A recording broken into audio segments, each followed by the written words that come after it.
I know you've seen it all basically on a football field, but first playoff game, will you be nervous? Nope. Not at all. I'm excited. Obviously, I know it's a playoff game. More attention, more eyes, but to me, I won't be nervous. Would I have,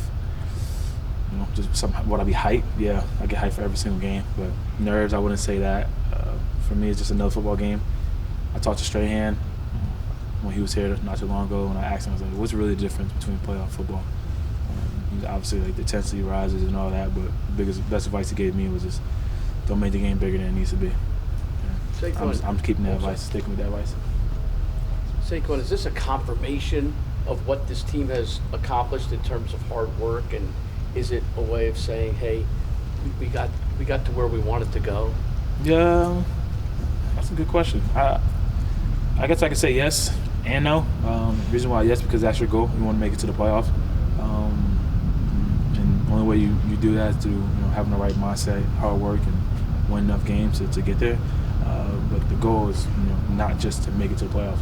You want to get yourself an opportunity to compete for the whole thing. And we gave ourselves that chance. So now we got to take it game by game, and we got a big one, the biggest one, because it's the next game on our schedule. And if you don't take care of this, that's the playoffs. Would you at least say this is validation that you guys have quieted the BS? I remember you starting off the season saying you wanted to go out to kill, and there was a lot of doubters. Do you think, regardless of what happens Sunday, the fact that you guys are in the playoffs, it's proved a ton of people wrong? Yeah, but to be honest, we really can't control what anybody else say or think. Only thing we can control is how we go out there, how we perform, and the only thing we need to focus on is the man and woman in that building. No matter what happens throughout this playoffs, that's the beauty. That's the world we live in. You guys can be able to say what you want to say, but we can't take it to heart. We just got to focus on us, and I think we've been doing that throughout the whole season, and that's why we're in the position we are in. Outside of Strahan, are there any other former Giants that you've spoken to with playoff experience, specifically maybe running back? AP, I don't know, he's not a Giant. AP texted me. That's someone when I was going through my knee process that I reached out to, and he had great advice and someone I can lean on. It's pretty cool when you just look at your phone and there's a text from AP saying congrats and happy for you, and go kill in playoffs. Very timely considering the opponent as well for AP. Actually, I even think that now that's literally when I literally said that. As I was saying that, I was literally like, yeah, that's just the timing of it is funny. But yeah, it's just I'm a big fan of the game and a fan of AP. So to get a text like that from one of the greats means a lot. You carried the ball 14 times in that first game against the Vikings. You also caught some passes, but do you want the ball 20 times, 25 times, 30 times? I want the ball as many times as needed to win this game. Whatever I got to do. That's been my motto throughout the whole season, and I'm sticking with it. Obviously, I carried the ball a little bit more early in the year. Second half of the season, not so much. But the job, the job was to get into the playoffs, and we found a way to do that. So whatever we got to do to get the win, I'm willing to do for my team. If it's 40-50, then it's 40-50. If it's 0-5, then it's 0-5. They drafted you really for these moments. Number 2 overall. Do you feel the weight of that responsibility as you enter your first playoff game? Is that something you feel? Nah, I don't feel that at all. But as a player, as a competitor, you want these moments. This stuff you dream about as a kid, playing in playoffs, going hostile environments, loud, making big plays, silencing the crowd. Like that's stuff that you think about as a kid, and that the opportunity is here. So whether I was drafted number 2 or whether I was not drafted at all, the type of person I am, I want to go out there and make plays for my team and help me win a football game. And whatever way that is possible, whether that's with the ball in my hand or without the ball in my hand, I want to try to do that. Did you enjoy the rest last weekend, and could it be beneficial this week? Yeah, I guess. I wouldn't say I enjoyed it. You want to be out there and compete and play, especially against Philly. Obviously, I know the reason why we did it. I understand the reason why we did it. And for me, that whole week was, treat the week like I was playing and knowing that we're in the playoffs. Just come in with the same mindset, come in early, get my body worked on, prepare myself for this game, and took a day off, I guess you could say, not playing in the game, but still kept the same mindset and the work ethic to get ready for this game. One of your biggest games was off the bye week. When you guys came back and played Houston, how much did you think that? Did you notice that was a benefit at the time, and sort of apply that here? You definitely. I would say like when you get that week off, like you're like fresh like in the beginning. Like the first day you come out and practice, you're like, oh man, like you could tell you've been off for a week. But it's like once you practice, like especially the way I try to practice, put myself in condition and put myself ready for a game.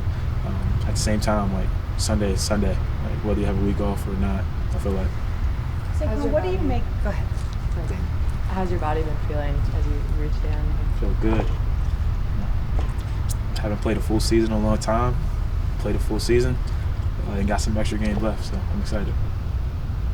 Saquon, what do you make of the receiver core that weren't household names, obviously, coming into the season, but they've clearly done enough for you guys to be in postseason? Hats off to them. They come in every single day with the right mindset and the right work ethic and made play after play this year, whether it's Isaiah, whether it's Slay, whether it's Richie, Bellinger, all those guys. They come in and, every single day with the right mindset and made plays, and that's what you need for the guys, and we're going to continue to need that throughout the playoffs and especially the next game. What does it mean being able to play that full season? What does that mean to you as a competitor? Feels good. I mean, I guess it's kind of just I had luck on my side this season, to be honest. All the rest of my injuries I had years prior, the stuff that I couldn't control. Except someone's foot, making a routine play to my knee. That's what I kind of came to realization after those 2 years, is that like no matter how hard you work, no matter how much time you put in your body, there's just some things you can't control. So thank the man upstairs for keeping me healthy and just ready for How much the next did it game. come at the right time for you? Huh? How much did it come at the right time for you? Yeah, I guess his timing is always perfect. You can't knock that. You can't go against that. I'm a big believer in that. So, Even as a fan of the game, is there a playoff memory that you remember that stood out to you from a running back, or just like someone that's growing up and now you're getting an opportunity to actually play in the playoffs? I was a Jets fan growing up, so Not that many. Nah, I'm not saying that. The biggest ones for me were the 2 AFC championships back to back. When Mark Sanchez did as a rookie, and then he came back. I was looking up. I'm big into like numbers and the history of the game, so I went back and looked up like most rushing yards in a playoff game, career rushing yards in a playoff game. Emmitt Smith has like 1,500 yards and 19 touchdowns, which is insane. I mean, I guess they've been to the playoffs a lot, but even still, that number's insane. Eric Dickerson against Dallas, put up like 240, 230 in a single game. Raheem Mostert, not too long ago, San Fran put like 200 yards. I like to go back and like look at all this stuff. Like, What was the impetus for that? Just like fuel to the fire? That's a group that you wouldn't want to be amongst? Yeah, I guess you could say. I would love that. Really would love that. Is there one name in there that surprised you, or one? Franco Harris. Not saying surprised me. He's number 2 career. He's just behind Emmett. But they did like a football life on Franco, and I didn't realize how many championships he's had and how many games he played in. But John Riggins had the most in a playoff run. He had like 6'10" or 6 something like that, and like 130 something carries. And TD in Denver went to the Super Bowl a couple years ago, not a couple years ago, but like back-to-back years, something like that. He had 2 runs that were pretty good.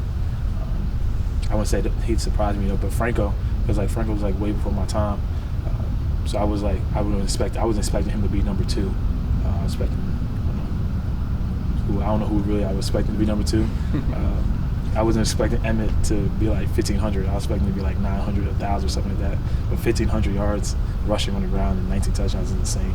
That's like, if you do that in the regular season, that's one of the best seasons, or definitely all pro season, depending, I guess, when you did it and the time you did it. My fault. I'm just rambling right now. I guess Dickerson's single game high was that? Yeah, that's crazy too. But it's good. I'm a big believer in setting goals. I'm not saying, you know, I'm gonna go out here and rush for this amount of yards in Minnesota, but you know, they say study the greats and become greater. I forgot who said that, but I think it was Michael Jackson. But just went back to the past and try to look up, try to give me some extra motivation to do some stuff.